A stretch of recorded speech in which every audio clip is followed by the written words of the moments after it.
বর্ষা এলেই চিন্তা বাড়ায় বাঁশের সেতু। স্কুল, হাসপাতাল সহ নানা কাজের জন্য সাঁকো দিয়েই নিত্য যাতায়াত প্রায় ৩,০০০ গ্রামবাসীর। তবে বর্ষা এলেই সাঁকো নিয়ে দুর্ভোগ বাড়ে, সাঁকো ভেঙে পড়ে নদীতে।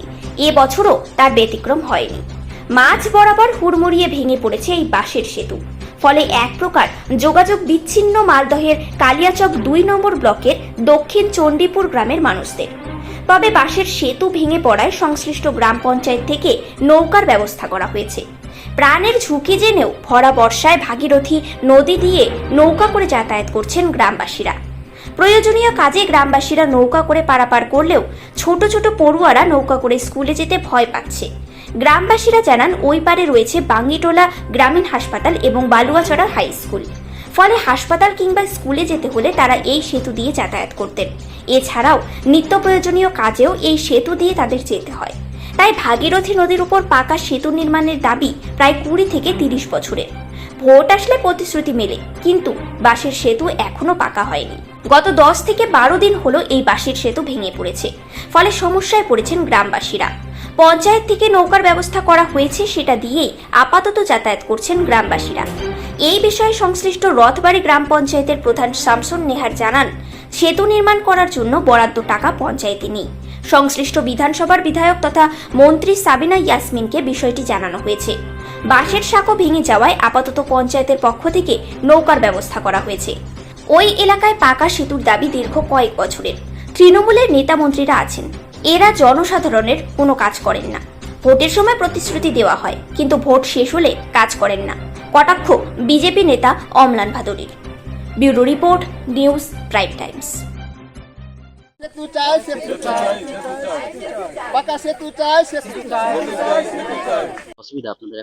এটা ১২ তারিখে ভেঙেছে। বৃষ্টি হলো হঠাৎ একটু, ওই বৃষ্টিতে মানে ভেঙেছে। কিন্তু আমি এখানে, আমার বাড়ি হচ্ছে নদীর ওপারে, কিন্তু আমি আইসিডিএস সেন্টার আমি এখানে মানে দক্ষিণ চণ্ডীপুরে করি। কিন্তু ৭ সালে জয়েন করেছি। ৭ সাল জয়েন করার পরেই কিন্তু দেখছি ব্রিজটা ভাঙাচোরা।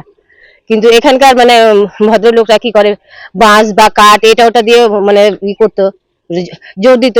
আসতাম কিন্তু খুবই ঝুঁকি নিয়ে, ভয় লাগতো আর কি। কিন্তু এটার জন্য মানে মেম্বার প্রধান বা হয়তো বাইরেও কোথাও কোথাও সব দিয়েছে মানে ডিভোর্সের, কিন্তু জিনিসটা হচ্ছে কি হয়নি আর কি।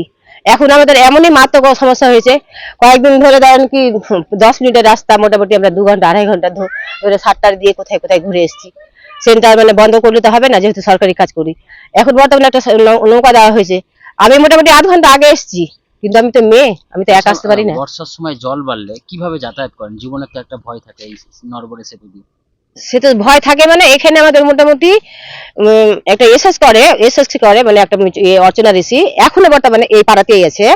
ও কিন্তু ওর পা ভেঙেছে, এই আস্তে আস্তে ৩-৪ জনের মোটরসাইকেলে পা ভেঙেছে। দেখো, সেতুটা তো অনেকদিন থেকেই হয়েছে। আমরা আমাদের লোকাল মন্ত্রীকে জানিয়েছি, সাবিনা ইয়াসমিন দিকে।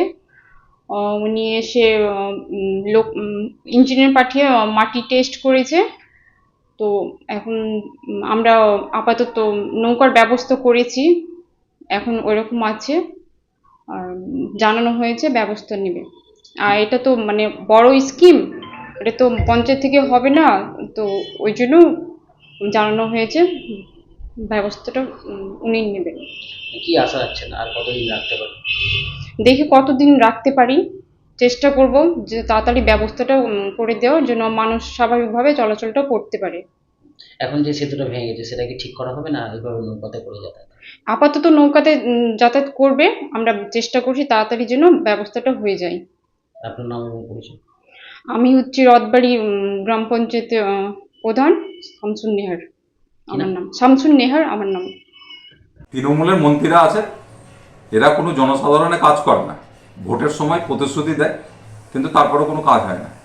বারে বারে ভোটের সময় বলেছিল এখানে পাকা সেতু হবে, কিন্তু তারপরেও দেখা গেল 30 বছর ধরে বাসের সেতু মানুষ প্রাণ হাতে করে পারাপার করছে। তাতেও সেখানে গভর্নমেন্টের মন্ত্রী আছে, তৃণমূলের মন্ত্রী আছে, কিন্তু তার কোনো হেলদোল নেই। তারা জনসাধারণের কোনো কাজ করে না। তৃণমূল সরকারের এটাই স্বরূপ।